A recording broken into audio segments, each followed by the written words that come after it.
Hi everyone, welcome to our channel. ఈరోజు కమ్మనైన చేపల పులుసు ఎలా చేయాలో చూసేద్దాము. ఈ విధంగా ఒకసారి ట్రై చేసి చూడండి. ఎంతో కమ్మగా రుచికరంగా ఉంటుంది చేపల పులుసు. చూడండి, చేపలన్నీ చక్కగా ఉడికిపోయి సాల్ట్ కారం అంతా ఫిష్కి చక్కగా పట్టుకొని ఇలా ఉంటేనే టేస్టీగా ఉంటుంది. నా రెసిపీ మీకు నచ్చినట్లయితే మీరు ట్రై చేయండి. మీకు ఎలా వచ్చిందో నా కామెంట్ సెక్షన్లో షేర్ చేయండి. మీరు ఏ విధంగా చేస్తారో కూడా నా కామెంట్ సెక్షన్లో షేర్ చేయండి. చూడండి, చాలా టేస్టీగా సూపర్గా ఉంది చేపల పులుసు. మనం దీనికి ఏమేం కావాలో ఒకసారి చూసేద్దాము. నేను ఇక్కడ 1 kg చేపలు తీసుకున్నానండి. దానికి మనం ఒక మీడియం సైజు 5 ఆనియన్స్ని స్టవ్ మీద ఫస్ట్ కాల్చేసేసుకొని పొట్టు తీసేసి మనం దాన్ని పేస్ట్ చేసి పక్కన పెట్టుకోవాలి. మీకు మెంతాకు ఉంటే మెంతాకు కూడా వేసుకోండి, లేదు అంటే జీలకర్ర మెంతుల పొడి వేసుకున్నా సరిపోతుంది. వేడి వేడి అన్నంలో వేసుకొని తింటే చాలా కమ్మగా ఉంటుంది. ఓకే ఫ్రెండ్స్, మనము ఇలా ముక్క చిరిగిపోకుండా చాలా చక్కగా సూపర్గా వస్తుంది. చూడండి, ఇక్కడ మనము మీడియం సైజ్ ఆనియన్ని ఒక 6 తీసి నేను ఆల్రెడీ కాల్చేసి పక్కన పెట్టుకున్నాను. అలాగే చింతపండు రసం కూడా నానబెట్టుకున్నాను.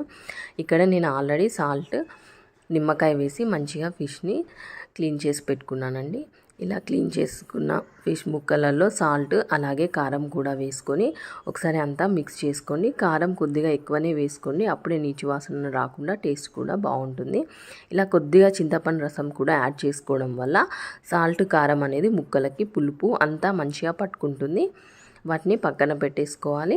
ఇక్కడ నేను ఒక 3 స్పూన్స్ ఆయిల్ తీసుకున్నాను. ఆయిల్ వేడైన తర్వాత కొద్దిగా జీలకర్ర అలాగే మెంతాకు వేసుకుంటున్నానండి. మెంతాకు ఉన్నట్లయితే వేసుకోండి, లేదు అనుకుంటే జీలకర్ర మెంతుల పొడి వేసుకున్నా సరిపోతుంది. చూడండి, కొద్దిగా పసుపు కూడా యాడ్ చేసుకొని మెంతాకు మంచిగా ఆయిల్లో ఫ్రై అయ్యేంత వరకు ఫ్రై చేసుకోవాలి. ఈలోపు ఆనియన్ని కూడా పేస్ట్ చేసి పక్కన పెట్టుకున్నాను. ఉల్లాకు కూడా ఉన్నట్లయితే కంపల్సరీ వాడండి, చాలా కమ్మగా ఉంటుంది చేపల పులుసు. చూడండి, ఇలా ఉల్లాకు మెంతాకు అంతా మనకి ఆయిల్లో మంచిగా ఫ్రై అయ్యే వరకు ఫ్రై చేసుకోవాలి. తర్వాత మనం ముందుగా మిక్సీ చేసి పెట్టుకున్న ఆనియన్ పేస్ట్ని ఇందులో వేసుకొని అది కూడా మీడియం ఫ్లేమ్లోనే మంచిగా ఫ్రై అయ్యే వరకు ఫ్రై చేస్తూ ఉండాలి. మీడియం ఫ్లేమ్లోనే ఫ్రై చేసుకోండి మంచిగా.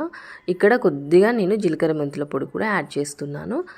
మనం మెంతాకు వేసుకున్నట్లయితే ఇంకొద్దిగా కూడా యాడ్ చేసుకోవచ్చు. నేను ఆల్రెడీ మెంతాకు వేసాను కాబట్టి కొద్దిగా యాడ్ చేశాను. చూడండి, ఇలా మంచిగా మిక్స్ చేసుకోవాలి అంతా. ఇలా మంచిగా బ్రౌన్గా అయ్యే వరకు మనము ఫ్రై చేసుకోవాలి ఆనియన్ పేస్ట్ని.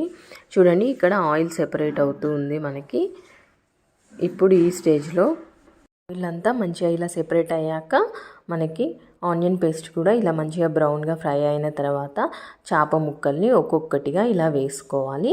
ఒకదాని మీద ఒకటి కాకుండా ఇలా ఒక్కొక్కటిగా దూరంగా మంచిగా ఇలా వేసుకొని జస్ట్ స్పూన్ తోటి మనము ఒక్కసారి ఫ్లిప్ చేసుకోవాలండి. ఇంకా మళ్ళీ మధ్యలో స్పూన్ని యూజ్ చేసి ముక్కల్ని ఎలా కలపొద్దు. జస్ట్ ఇలా చూసారు కదా, జస్ట్ ఇలా కింది నుండి స్పూన్ పెట్టేసి జస్ట్ ఇట్లా ఫ్లిప్ చేసుకోవాలి. ఫ్లిప్ చేసుకునే ఈ చేప ముక్కలు కూడా ఆయిల్లో ఒక 1 minute మనకి ఉడికితే సరిపోతుంది. ఆ తర్వాత మనం ముందుగా తీసి పెట్టుకున్న చింతపండు రసంని ఇందులో యాడ్ చేసుకోవాలి. చూడండి, ఎక్కువ కదపొద్దు, జస్ట్ ఇట్లా ఫ్లిప్ చేసుకోవాలి. కింది వరకు స్పూన్ని తీసుకెళ్ళి ఇలా జస్ట్ ఫ్లిప్ చేసుకోవాలి. చూడండి, ఇక్కడ 1 minute మనకి చేప ముక్కలు అనేవి ఆయిల్లో మంచిగా ఫ్రై అయ్యాయి. ఆయిల్ సెపరేట్ అవుతూ వచ్చింది కదా, అప్పుడు మనం ముందుగా తీసి పెట్టుకున్న చింతపండు రసంని ఇందులో యాడ్ చేసుకోవాలి.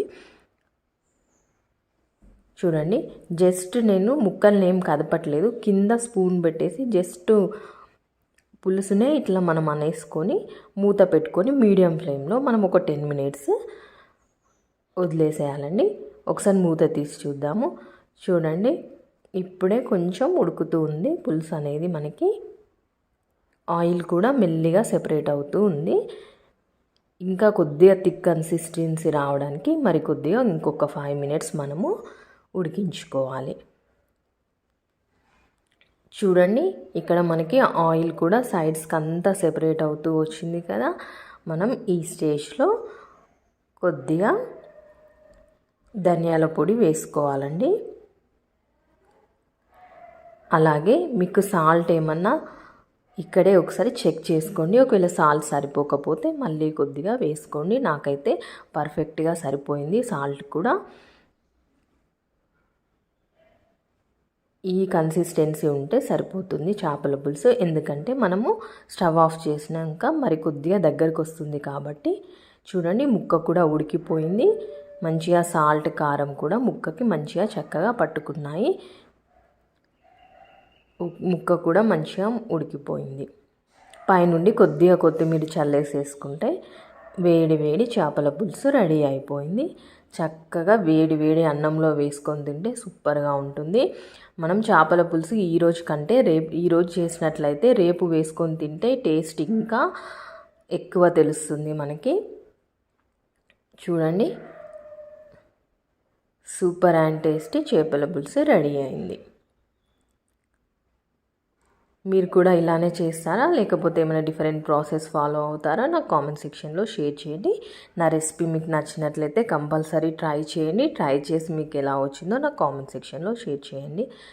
నా రెసిపీ నచ్చినట్లయితే మీ ఫ్రెండ్స్ అండ్ రిలేటివ్స్ కూడా షేర్ చేయండి. నా ఛానల్ని సబ్స్క్రైబ్ చేయని వాళ్ళు ఎవరైనా ఉంటే వెంటనే నా ఛానల్ని సబ్స్క్రైబ్ చేయండి. నా రెసిపీ నచ్చినట్లయితే కంపల్సరీ లైక్ చేయండి. మరిన్ని టేస్టీ అండ్ హెల్దీ రెసిపీస్ కోసం నా ఛానల్ని ఫాలో అవుతూ ఉండండి.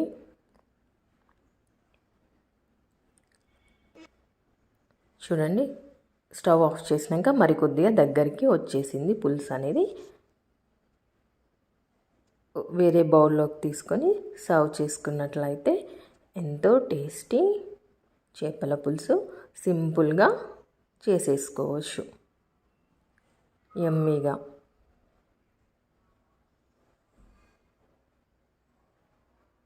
చూడండి, ముక్క కూడా ఎంత బాగా ఉడికిందో. సాల్ట్ కారం అనేది మంచిగా పట్టుకుంది ముక్కకి.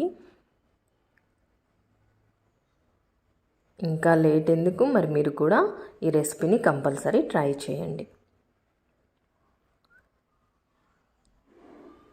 వేడి వేడి అన్నంలో వేసేసుకొని తింటే సూపర్గా ఉంటుంది. మనం చేపల పులుసు మార్నింగ్ చేసినట్లయితే ఈవినింగ్కి ఇంకా టేస్ట్ బాగుంటుంది. ఇంకా తెల్లారి తిన్నట్లయితే ఇంకా రుచి అనేది ఎక్కువ అవుతుంది చేపల పులుసుకి.